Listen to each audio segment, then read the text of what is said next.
Hello everybody, this is Astocky here and welcome to something a little bit different tonight. I'll be honest, I'm particularly excited about not this game, but the game that's going to come after this one. This is Talisman Prologue. So for those of you who don't know what Talisman is, it's a board game. And it's a game that I used to play when I was a lot younger, although I played the second edition, and I actually have a copy of the second edition.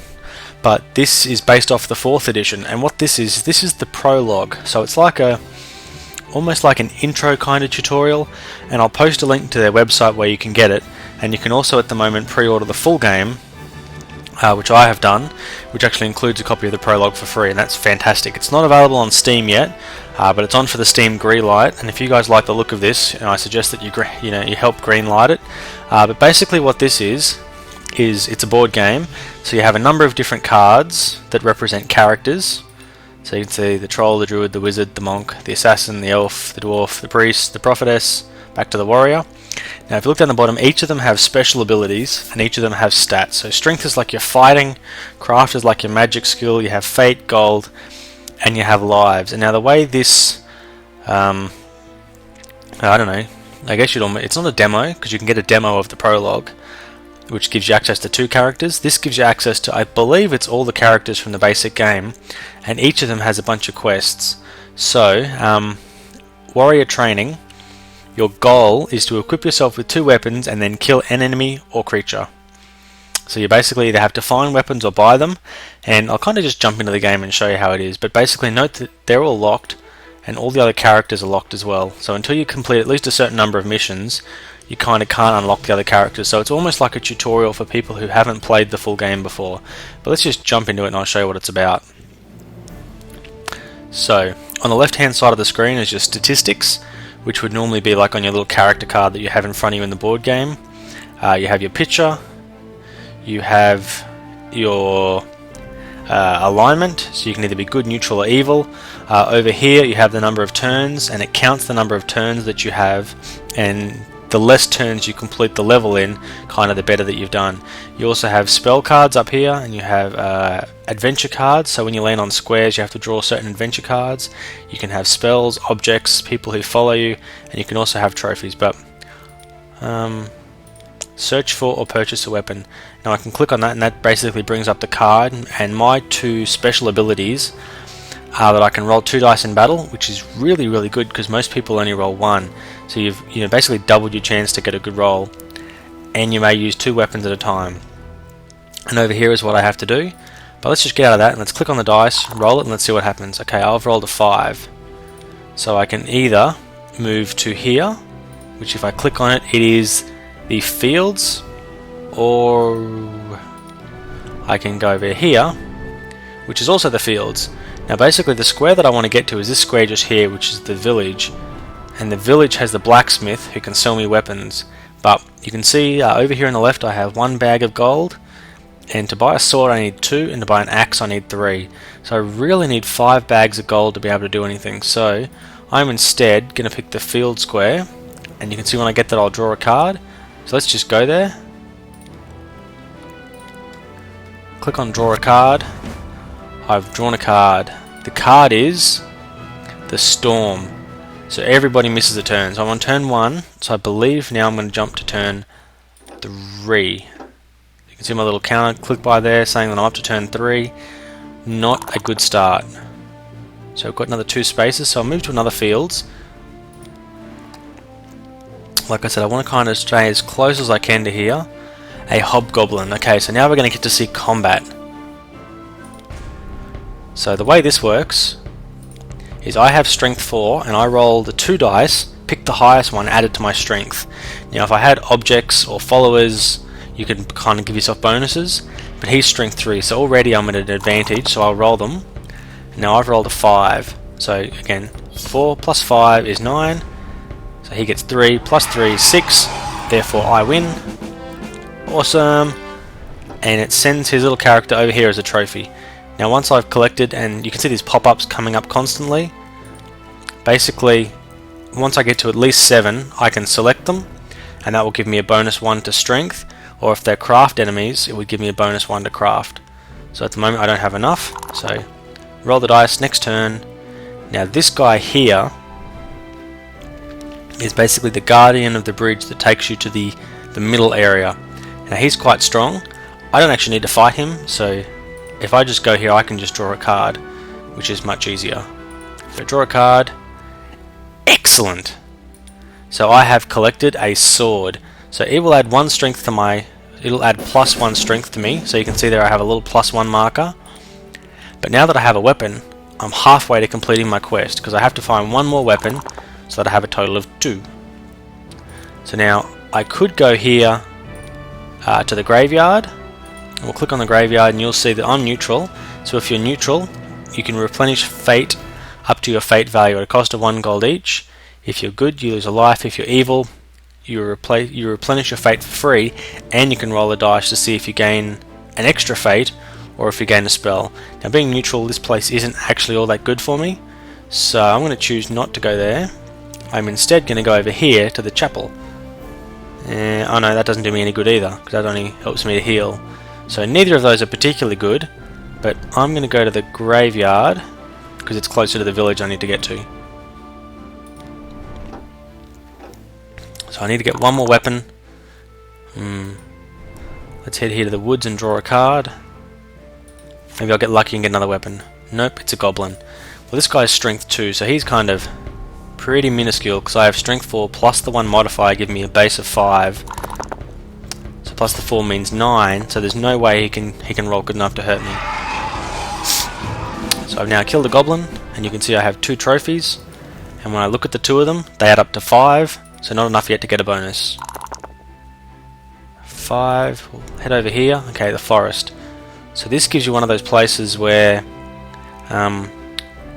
you can fight someone, get lost. I don't want to get lost for a turn, that's a pretty bad roll. Safe doesn't give me any advantage, and neither does the craft, so I'm not going to do that, because it's...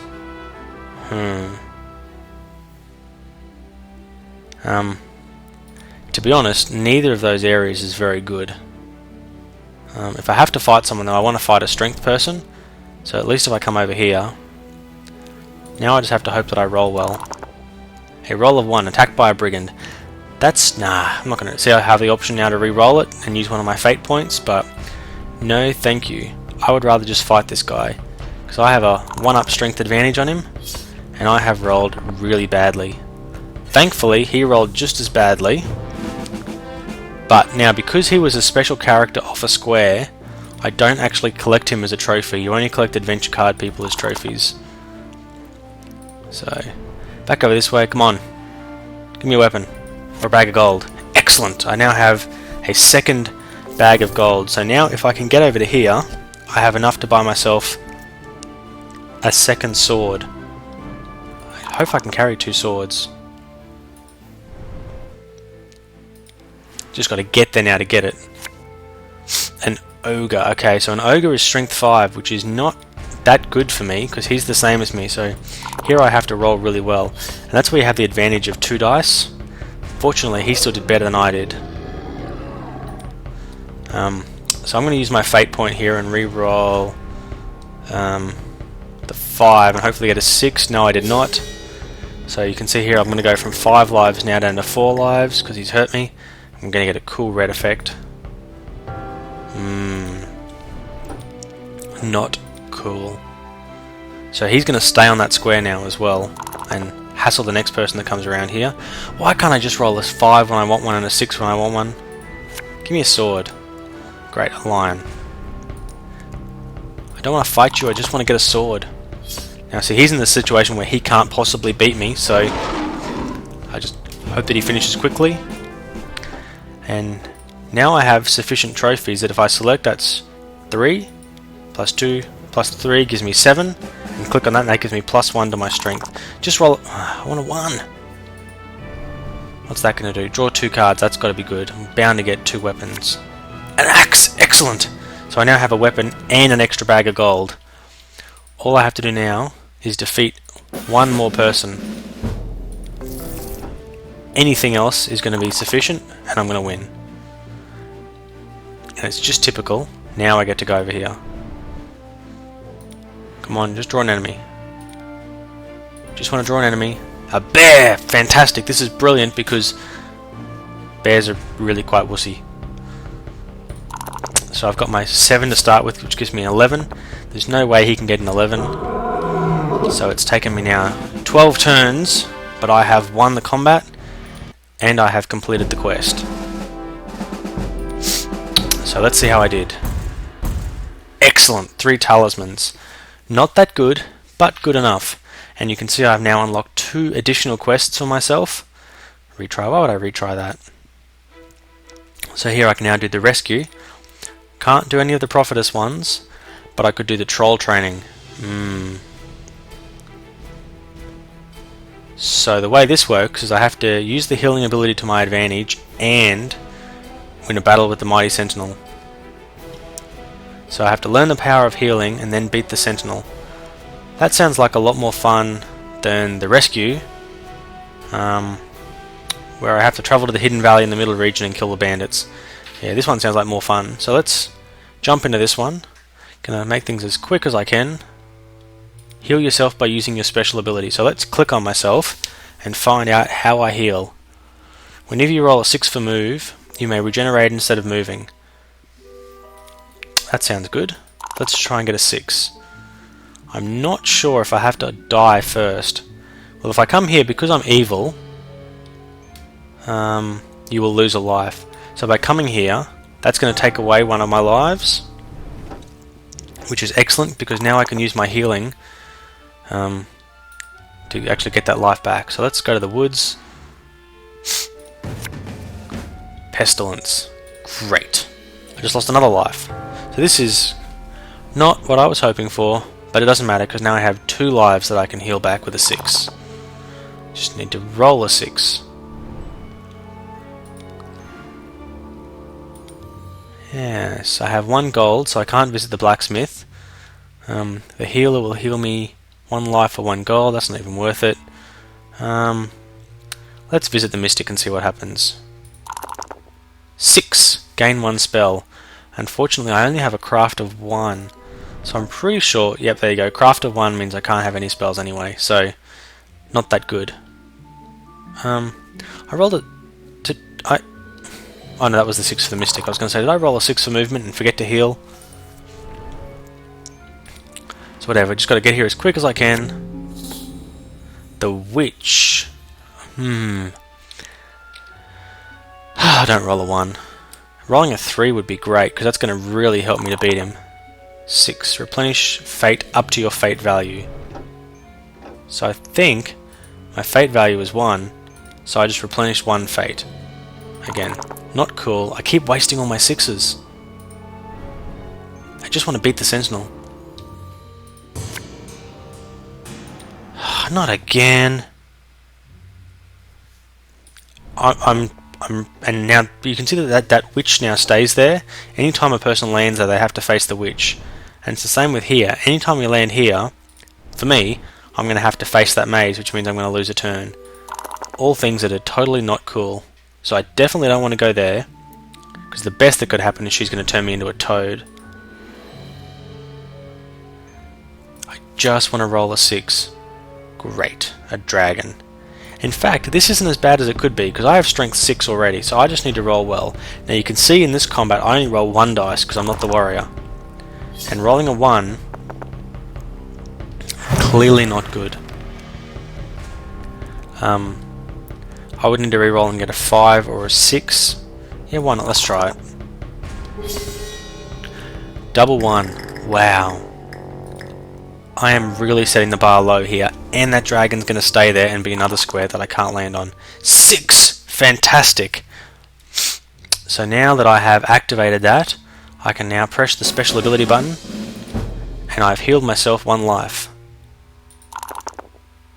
And I now roll another 6. Now all I have to do is be able to try and rush past the sentinel. Pixie. Okay, so what does she do? You need not roll the die in the forest unless you wish to. If you choose to roll, you must accept the result, and I may evade any creatures in the woods. That's not that good. There are followers that give you like +1 or +2 to strength. Could really have done with one of those guys. I don't think this is going to go that well for me. but I don't want to lose a turn, and I don't want to be a toad, so let's just try and see if I can get past the sentinel. Basically what will happen is I'll get to here, and I will have to fight him.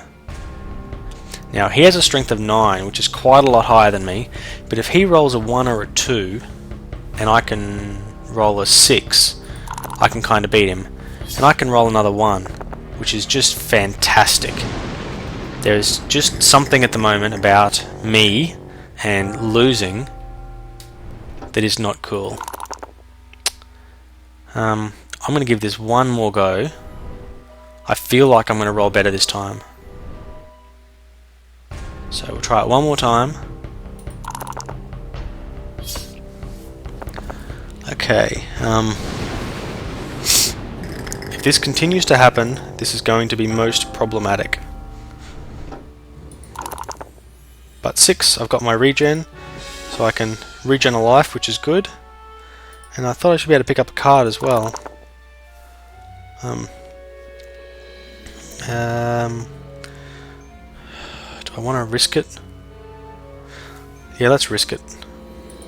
Let's beat that sentinel.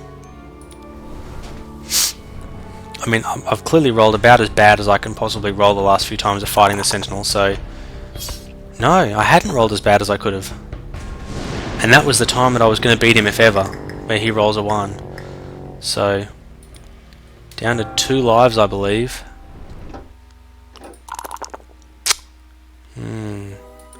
But let's go to the graveyard. If you are evil, you can replenish fate up to your starting fate for free, and then potentially gain a fate or gain a spell. So, I'm gonna replenish my fate. That's gonna give me a reroll, and that could be enough to help me beat the sentinel. A serpent. See, this guy, I'm just gonna smite this guy. See, roll a 5. Why can't I do that for the sentinel? And now that I've got my reroll, I'm feeling good about this.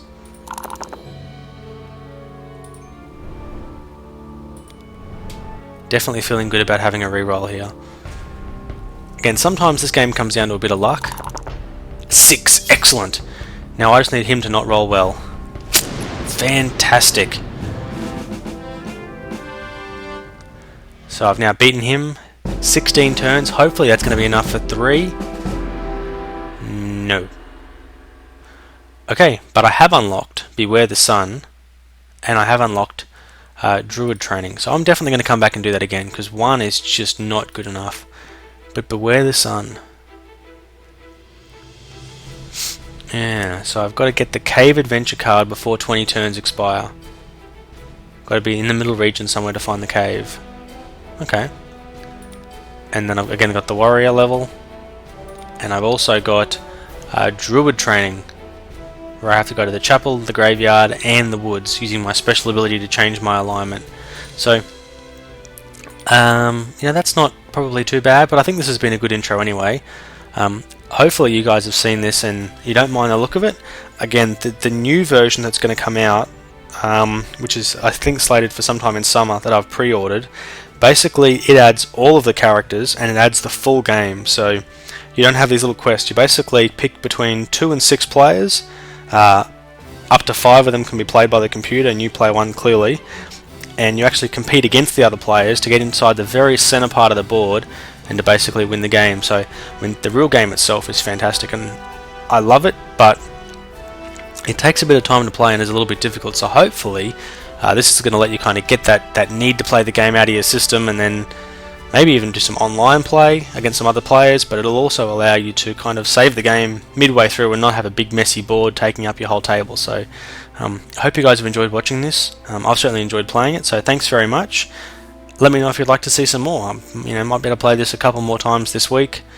Like I said, I'm definitely probably going to try and play it as much as I can in my own time, which is not that much, but I'll do what I can. So thanks for watching. Astocky out.